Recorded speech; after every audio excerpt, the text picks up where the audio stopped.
রক্তিম জুলাইয়ের যে অগ্নিঝরা সংগ্রাম এর শেষে যে গণঅভ্যুত্থান নিয়ে এসেছিল এবং পতন ঘটেছিল, এই সময়ের সবথেকে বড় স্বৈরাচারের বছর ঘুরে আবার সেই জুলাই সমাগত। আজকের ভোটের ট্রেনে আমরা আলোচনা করব সেই জুলাই গণঅভ্যুত্থান, সংস্কারের আকাঙ্ক্ষা, নির্বাচন, ভোট, রাজনীতি নিয়ে। আজকের ভোটের ট্রেনটি এজন্যই বিশেষ, আমাদের সঙ্গে আছেন জুলাই গণঅভ্যুত্থানের নায়ক এবং বর্তমানের যে জাতীয় নাগরিক পার্টির আহ্বায়ক নাহিদ ইসলাম। নাহিদ ইসলাম, আপনাকে স্বাগত আজকের ভোটের ট্রেনে। ঠিক এক বছর হবে ঢাকা বিশ্ববিদ্যালয় কেন্দ্রীয় লাইব্রেরির সামনে আমি সাক্ষাৎকার নিয়েছিলাম কোটা সংস্কার বিষয়ে। আমার প্রথমে একটু ছোট করে জানতে চাই যে ওই একটা অবস্থান যেটা আপনার ছিল, বৈষম্য বিরোধী ছাত্র আন্দোলনের অন্যতম নেতা, মাঝখানে সরকার পরিচালনা করলেন, এরপরে এখন রাজনীতিতে আসলেন এবং এটা একটা দলের, নবগঠিত দলের, যাদেরকে গণঅভ্যুত্থানের শক্তি বলা হচ্ছে, সেই দলের আহ্বায়ক। এই তিনটা জায়গার মধ্যে আপনি কোনটাকে সবচেয়ে উপভোগ করেন বা করছেন? উপভোগের জায়গা তো না, এটা আসলে দায়িত্বের জায়গা।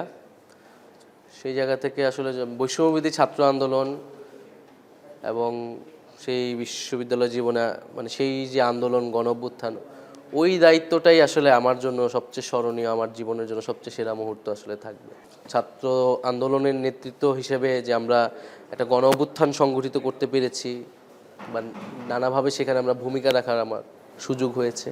তো এই তিনটা রোল যেটা বললেন, তিনটার মধ্যে অবশ্যই আমি বৈষম্যবিরোধী ছাত্র আন্দোলনের যে নেতৃত্ব আকারে ছিলাম, সেটাকে আমি সবচেয়ে বেশি গুরুত্ব দেব আর কি আমার জীবনে।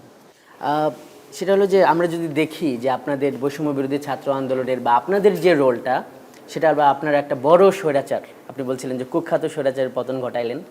এরপর আমরা দেখলাম যে এনসিপি একটা নতুন দল আসলো, জাতীয় নাগরিক পার্টি। এর বাইরে উল্লেখযোগ্য ঘটনা কি, আর কি অর্জন আপনি মনে করেন যে এই গণঅভ্যুত্থানের পর? গণঅভ্যুত্থানের পরে একটা নতুন সরকার গঠন হয়েছে। সেই সময় সরকার গঠন অনেক বড় চ্যালেঞ্জিং বিষয় ছিল। ডক্টর ইউনূসের মতো লোক দায়িত্ব নিয়েছেন। অনেকগুলো সংস্কার কমিশন হয়েছে। সেই কমিশনের মধ্যে যদি জুলাই সনদের কথা আমরা শুনতে পাচ্ছি, বিচার প্রক্রিয়া ত্বরান্বিত হয়েছে, শহীদ পরিবারে আহতরা নানা ধরনের সুবিধা পেয়েছে। সেখানে অনেক জটিলতা বা সমস্যা থাকলেও সুযোগ সুবিধাগুলো তারা পেয়েছে। সরকার স্বাস্থ্য, শ্রম সহ, নারী সহ বিভিন্ন কমিশন করেছে। সেই কমিশনের সুপারিশগুলো অনেকগুলার যৌক্তিকতা রয়েছে, অনেকগুলো হয়তো যৌক্তিকতা নাইও। তো এই সার্বিক বিষয় যেহেতু সরকার আসলে সময় পেয়েছে 1 বছর, তো সেই জায়গায় সরকারের অবশ্যই অনেক সীমাবদ্ধতা আছে, ত্রুটি ছিল আমরা মনে করি। আবার অনেকগুলো উদ্যোগও ছিল। যদি সরকার সফলভাবে সকলের সহযোগিতা নিয়ে চলতে পারতো, তাহলে তো সরকার আরও অনেক কিছু বা এই সময় আমরা আসলে সার্বিকভাবে আরও অনেক উপকৃত হতে পারতাম। এই একটা বছরে এই যে সরকারটা গণঅভ্যুত্থানের সরকার বলা হয়, কত মার্ক দেবেন? তারা কতটুকু অর্জন করলো আপনার কাছ থেকে? না, মার্কিংয়ে হয়তো এইভাবে বলা ঠিক হবে না, বা এইভাবে কোয়ান্টিটিতে, কারণ বাস্তবতা ভিন্ন। একটা গণঅভ্যুত্থানের পরে 15-16 বছরের সব ময়লা সাফ করার দায়িত্ব একটা সরকারের 1 বছরের মধ্যে। তারপরেও তার রাজনৈতিক সমর্থন আসলে সেই অর্থে দলের সমর্থন নাই, একেবারে সাধারণ মানুষের সমর্থনে আছে। ফলে কিন্তু আমরা তো গণঅভ্যুত্থানের আকাঙ্ক্ষা, প্রত্যাশা আমাদেরও তো ছিল, সেটা সরকার বাস্তবায়ন জায়গা থেকে অনেক জায়গায় অপ্রাপ্তি রয়েছে বলে তো এটা আমরা স্বীকার করবো অবশ্যই। আপনারা কিন্তু বক্তব্য বিবৃতিতে বলেন যে কেন, কোন পরিস্থিতিতে এনসিপি গঠন করলেন, যে বিভিন্ন ব্যানার থেকে বৈষম্য বিরোধী ছাত্র আন্দোলন এসেছিল, এমন অনেক ছাত্র ছাত্রী ছিল, তরুণরা ছিল, যাদের কোনো দল নাই, কিন্তু আপনি এনসিপির আহ্বায়ক।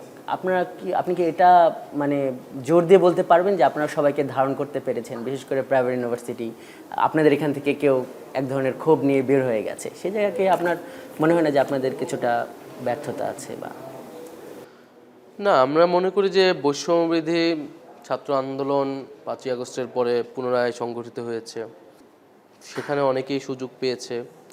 আমাদের জাতীয় নাগরিক পার্টিতে কিন্তু সকলের জন্যই দরজা আসলে খোলা, এবং আমরা কিন্তু সকলকেই আসলে ধারণ করতে চাই। এখন কেউ যদি মনে করে তার আলাদা রাজনীতি আছে, আলাদা উদ্দেশ্য আছে, অথবা আমাদের যে আদর্শিক জায়গায় আমরা এক জায়গায় এখনও আসতে পারতেছি না, তাহলে তো অনেকেই হয়তো এই কারণে এনসিপিতে আসে নাই। কিন্তু তাদের সুযোগ আছে।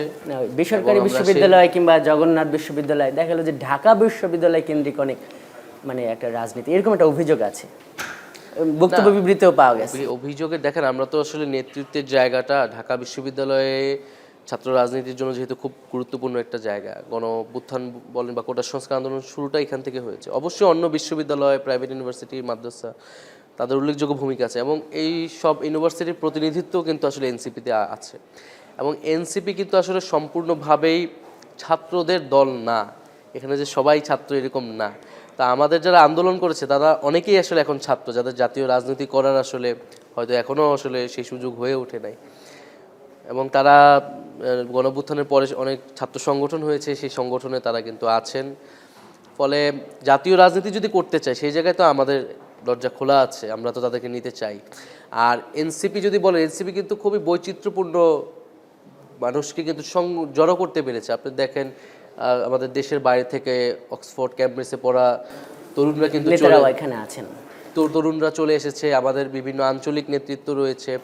ফলে যারা গত 5-7 বছর ছাত্র রাজনীতি করেছে, বিভিন্ন সংগঠন করেছে, এখানে কিন্তু আছে। এখানে যে শুধু এক ঘরনার, এক চিন্তার এরকম না, বরং নানা জায়গা থেকে এসেছে একটা কমন জায়গায়, আদর্শে আমরা গণতন্ত্র, বৈষম্যহীনতা এবং নাগরিক মর্যাদার এই কিছু মৌলিক প্রিন্সিপালের ভিত্তিতে কিন্তু আমরা একটা দলে একত্রিত আছি। গণপরিষদের কথা আপনারা বলছেন, আপনাদের মানে বিশেষ করে সংস্কার কমিশন, ঐকমত্য কমিশনে আপনাদের সাথে একটা বড় সংখ্যক দলের কথাবার্তা একটা মিল পাওয়া যাচ্ছে, কিন্তু আবার অমিলও আছে।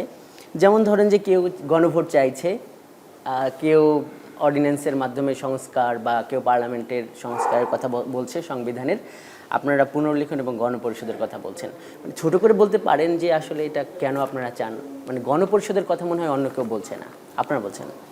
আমরা গণপরিষদ বলছি যে আপনি যখন একটা সংবিধানের মৌলিক পরিবর্তন সাধন করেন, তাহলে তার ফাউন্ডেশনটা আপনাকে নতুন করে করতে হবে। আপনি পুরনো ফাউন্ডেশনের উপরে আপনি সেটার আসলে মৌলিক পরিবর্তনটা করতে পারবেন না। এটা হচ্ছে একেবারে থিওরিটিক্যাল জায়গাতে। ফলে আমরা মনে করি যে যেহেতু সংবিধান নতুন করে হচ্ছে, এবং 72-এর যে সংবিধান সেইখানে গণপরিষদ, সেটা নিয়ে অনেক সমালোচনা রয়েছে। ফলে এই সময় সুযোগ এসেছে আমাদের নতুন করে সংবিধানটা তৈরি করার গণপরিষদের মাধ্যমে। দ্বিতীয়ত, আপনি যখন গণপরিষদের মৌলিক সংস্কার করেন, সেটা জনগণের ম্যান্ডেট নিয়ে করতে হয়। আপনি শুধু সংসদে সেই সংশোধনী করতে পারেন না, কারণ সংসদে জনগণের প্রতিনিধি হিসেবে যারা থাকে তাদের ম্যান্ডেট নাই যে সংবিধানের মৌলিক পরিবর্তন করার। তাদের ম্যান্ডেট হচ্ছে আইন পরিবর্তন করার, আইন তৈরি করার। এই কারণে আমরা বলেছি যে সংবিধান নতুন করে করতে হলে, মৌলিক সংস্কারও যদি করতে হয়, তাহলে আপনাকে গণপরিষদ বা জনগণের ম্যান্ডেট আসবে, এরকম একটা প্রক্রিয়া লাগবে। আর সর্বশেষ হচ্ছে, আপনি যদি গণপরিষদ না করেন, এটি কিন্তু আদালতে যেতে পারে, আদালতে গিয়ে বাতিল হতে পারে অন্য যে কোনো একটা সরকারের সময়ে, বা 2/3 ভোট যদি সদস্য যদি কারো থাকে, তাহলে তারা কিন্তু যে কোনো সময় চেঞ্জ করে ফেলতে পারে। ফলে এটার যেই দীর্ঘমেয়াদী এই টিকে থাকবে কিনা, এটা কিন্তু আমাদের একটা সন্দেহ তৈরি করে।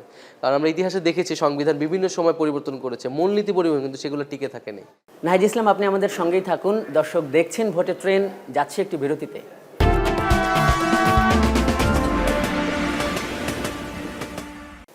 বিরতির পর আবারও স্বাগত দর্শক, ভোটের ট্রেন। আমাদের সঙ্গে আছেন এনসিপির আহ্বায়ক নাহিদ ইসলাম।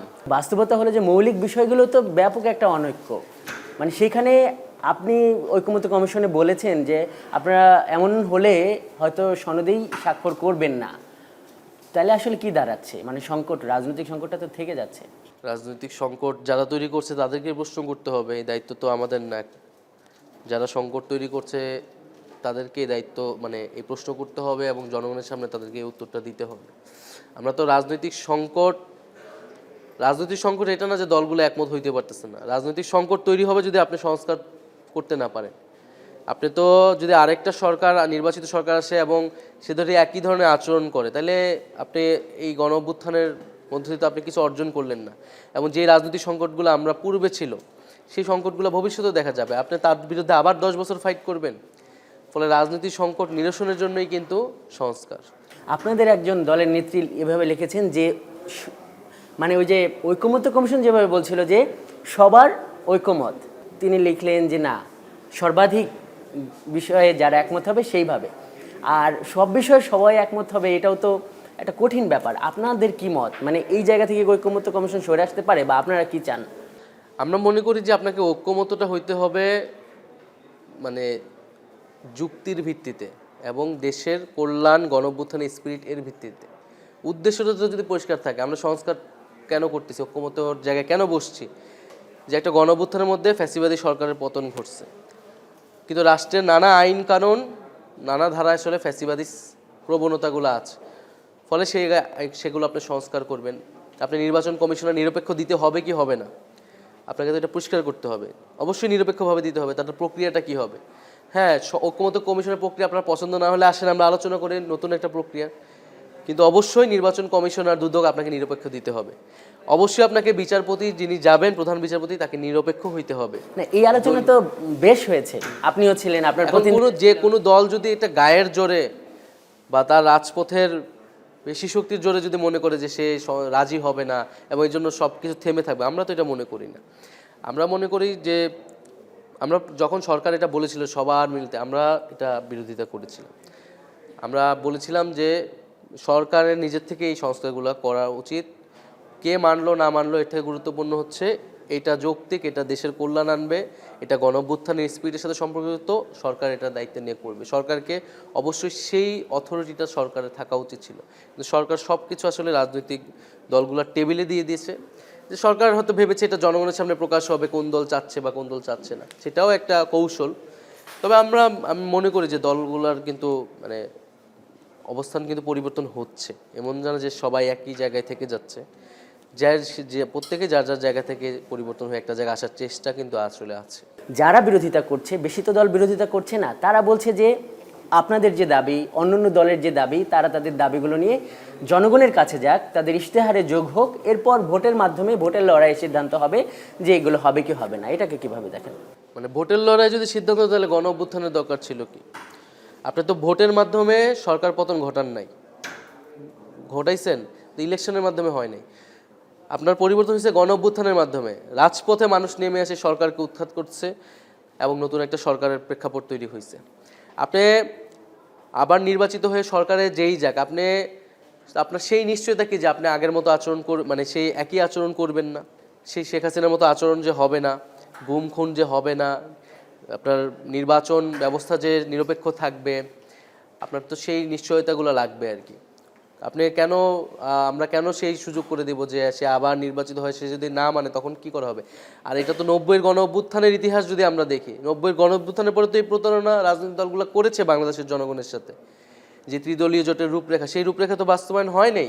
এই সরকারকে আপনি গণঅভ্যুত্থানের সরকার বললেন, তার মানে এই সরকার নিজেই অনেক কিছু করার মতো শক্তিশালী, সেই হিসাবে কি সরকার রোল করছে? সেই হিসেবে সরকার রোল করে না, সেটাই তো আমি বললাম। সেই হিসেবে সরকার তার তার যে জায়গায় যে সক্ষমতাগুলো ছিল সেই ক্ষমতার প্রয়োগগুলো সরকার আসলে করেনি।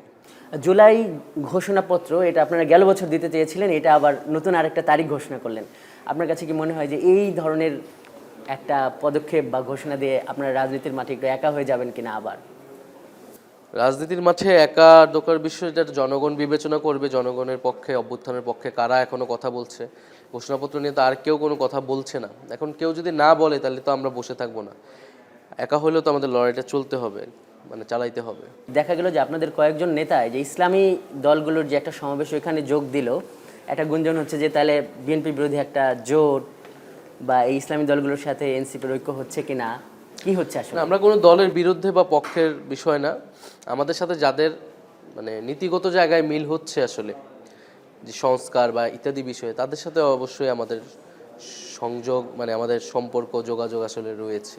এটা সংস্কারের জন্য আমরা এই যোগাযোগটা করতেছি, সংস্কারের ভিত্তিতে এই সম্পর্ক আর কি। গণঅভ্যুত্থানের সময় যেটা আমরা দেখেছিলাম যে একটা আইন না মানার একটা প্রবণতা, কারণ ওই সময় যারা আন্দোলন করছিল তারা বেআইনি সরকার মনে করছিল, ওই জিনিসটা এখনও দেখা যাচ্ছে, মানে বিভিন্ন ধরনের মব। নাহিদ ইসলাম, আপনি আমাদের সঙ্গেই থাকুন। দর্শক দেখছেন ভোটের ট্রেন, যাচ্ছে একটি বিরতিতে।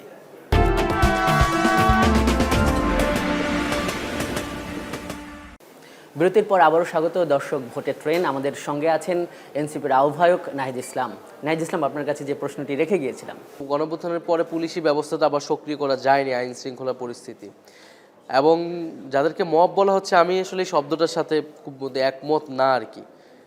কারণ হচ্ছে যারা নানা ধরনের দাবি দেওয়া তুলছে, তাদের দাবি দেওয়া তোলার তো অধিকার আছে, এবং গণঅভ্যুত্থানে অংশগ্রহণকারী ছাত্র জনতাই কিন্তু এখনও নানা জায়গায় দাবি দেওয়া, হয়তো তারা জোটবদ্ধ নয়, হয়তো তাদের নেতৃত্ব নেই। এখন এটা সরকারের দায়িত্ব। সরকার যদি নিজে দায়িত্ব নিয়ে কাজগুলো করতো, সরকার যদি নিজে এঙ্গেজ হইতো এই জনগণের সাথে যে কোনো বিপ্লব বলেন, এক বিশাল অভ্যুত্থান বলেন, এরপরে কিন্তু সরকার যে নতুন সরকার যেটা গঠিত হয় তাকে দায়িত্ব নিয়ে আসলে এই কাজগুলো করতে হয়। আমরা যতক্ষণ সরকারে ছিলাম আমরা কিন্তু, বা আমি যখন ছিলাম সেই সময় কিন্তু আন্দোলন, যত ধরনের আন্দোলনের সাথে কিন্তু আমরা এঙ্গেজ হইতাম আসলে।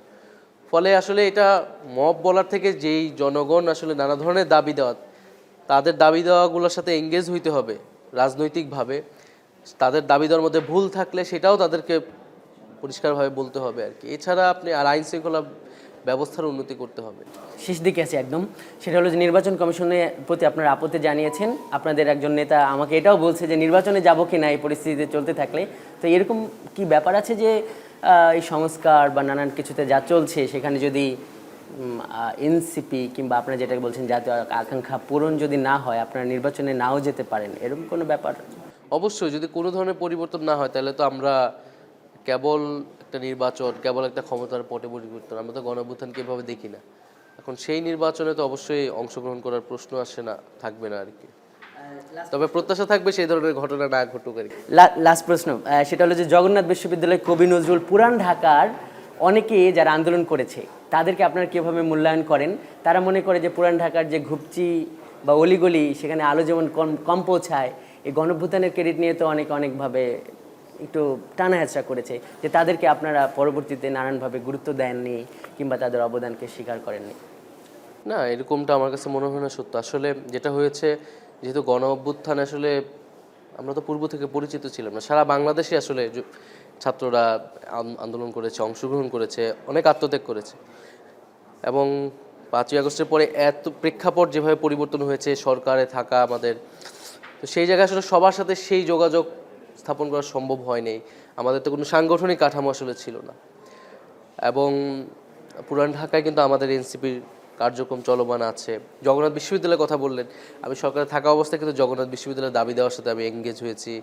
আমি সর্বাত্মকভাবে চেষ্টা করেছি তাদের দাবি দেওয়া পূরণে, এবং তাদের বাজেট বৃদ্ধি থেকে শুরু করে তাদের যে নতুন ক্যাম্পাসের সেই বিষয়গুলোতে আমরা আমাদের জায়গা থেকে চেষ্টা করেছি, কথা বলেছি। জুলাই পদযাত্রা এই যে আপনারা নামবেন, ওইখানে আপনারা কি বলবেন জনগণের কাছে? এছাড়া নতুন বন্দোবস্তর কথা বলছেন, সামনে আপনারা নতুন একটা দল হিসেবে হয়তো সব কিছু ভালো হলে তো নির্বাচনে যেতেও পারেন, যাবেন এরকম আপনারা আশা করছেন।